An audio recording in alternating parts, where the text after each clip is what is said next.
Le MIF, 3 lettres incontournables aujourd'hui dans le paysage de la création française. MIF comme Made in France. Le salon existe depuis 2012, il est né dans la tête de Fabienne Delahaye, celle qu'on appelle aujourd'hui la meuf du MIF. Elle était bien seule à l'époque à croire qu'il y avait un avenir pour le fabriquer en France. Mais le résultat est là. Cette année, plus de 800 exposants s'y sont donné rendez-vous. Une sacrée réussite, car quand on regarde un peu dans le rétroviseur, il faut avoir de la mémoire. Ils n'étaient pas si nombreux à la suivre au départ, porte Champéret à Paris, 70 marques seulement. Mais elle y croyait dur comme fer. Elle a bien fait, car aujourd'hui, tout ce qui porte un ruban tricolore s'arrache. Je suis Raphaël Duchemin, et c'est un épisode spécial de Nation Entreprenante que je vous propose de suivre. Ces entreprises du patrimoine vivant, elles sont 64 aujourd'hui au salon, mais de plus en plus nombreuses à vouloir obtenir le label. 3 lettres qui montrent l'appartenance à un territoire et surtout l'amour du savoir-faire, du savoir bien faire à la française. L'histoire va continuer grâce aussi aux marques qui émergent et qui nous permettent de poursuivre l'écriture de ce fameux Made in France. Comme nous entrons dans l'hiver et que beaucoup d'entre vous réfléchissent aux moyens plus économiques mais aussi plus écologiques de se chauffer, on a choisi d'aller à la rencontre de 2 entreprises complémentaires. L'une fabrique des poêles à granules, l'autre des box pour les stocker. Car Nation Entreprenante, c'est aussi vous ouvrir les yeux et les oreilles sur les évolutions de notre société. Le thermomètre baisse, alors on a décidé de se réchauffer au coin du feu, mais pas n'importe lequel. Bonjour Laurent Croix. Bonjour. Merci d'être avec nous dans Nation Entreprenante. Vous êtes le cofondateur de Cocon Poêle avec votre frère, Olivier, c'est bien ça ? C'est ça, c'est une histoire de famille. C'est une aventure assez récente que vous allez nous raconter puisque votre poêle à granules est né en 2019. Alors, ironie de l'histoire, pas en hiver, mais en été. En été, oui, en effet. En fait, l'histoire a commencé plus tôt que ça. Moi, je suis dans le domaine du granulé depuis 13 ans maintenant. En tant qu'installateur, on a créé une marque Ambiance Flamme qui installe les poêles à granulés essentiellement pour les clients dans les Pays de la Loire. Ces poêles sont essentiellement des produits étrangers, européens mais étrangers quand même. Il y a très peu de marques françaises. Je me suis dit déjà dans un premier temps qu'on pouvait tout à fait fabriquer ces produits-là chez nous.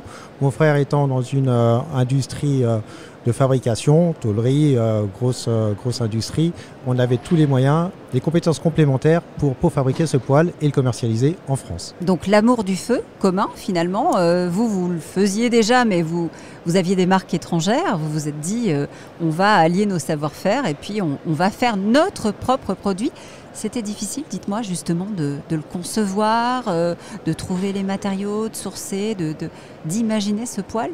C'est compliqué à concevoir, oui, parce que les normes sont très drastiques maintenant. Les nouvelles normes de l'éco-design 2022 sont très très exigeantes d'un point de vue poussière. Donc il faut une conception très pointue d'un point de vue de la performance de la combustion. Et après, le design, en effet, il faut un petit peu regarder ce qui se fait sur le marché, ce qui plaît au client, plutôt du designer rond, quelles sont les technologies qu'il faut utiliser pour que ce soit pratique, simple à utiliser au quotidien pour le client. Voilà, c'est un ensemble de réflexions qui donne naissance à ce poêle, à ce premier modèle. Et ça n'existait pas en France, il n'y avait pas d'équivalent ? Uniquement 2 marques existent en France, fabriquées complètement en France. Notre volonté est de fabriquer plus de 90% de la valeur ajoutée du produit chez nous. Il faut proposer un produit dans un premier temps qui soit au prix du marché, ne pas cibler trop haut. Et on va se développer, on va inventer, il y a plein d'idées en tête, plein de projets. Donc nous continuons à étendre la gamme.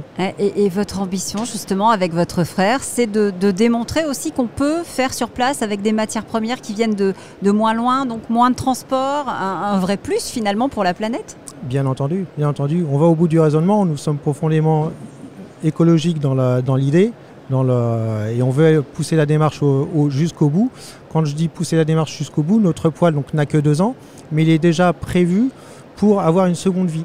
Nous avons des épaisseurs qui sont plus importantes que ce qui se fait d'habitude, 50% de plus en général, sur le corps de chauffe notamment, parce que c'est la partie qui va être la plus sollicitée.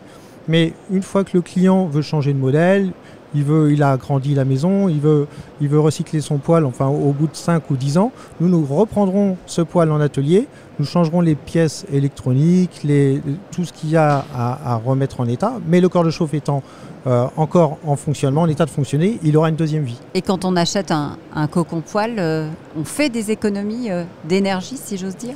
Alors, on fait des économies sur le long terme puisque le granulé de bois est l'énergie la moins chère actuellement et la plus stable, et c'est ce qui se confirme depuis une dizaine d'années.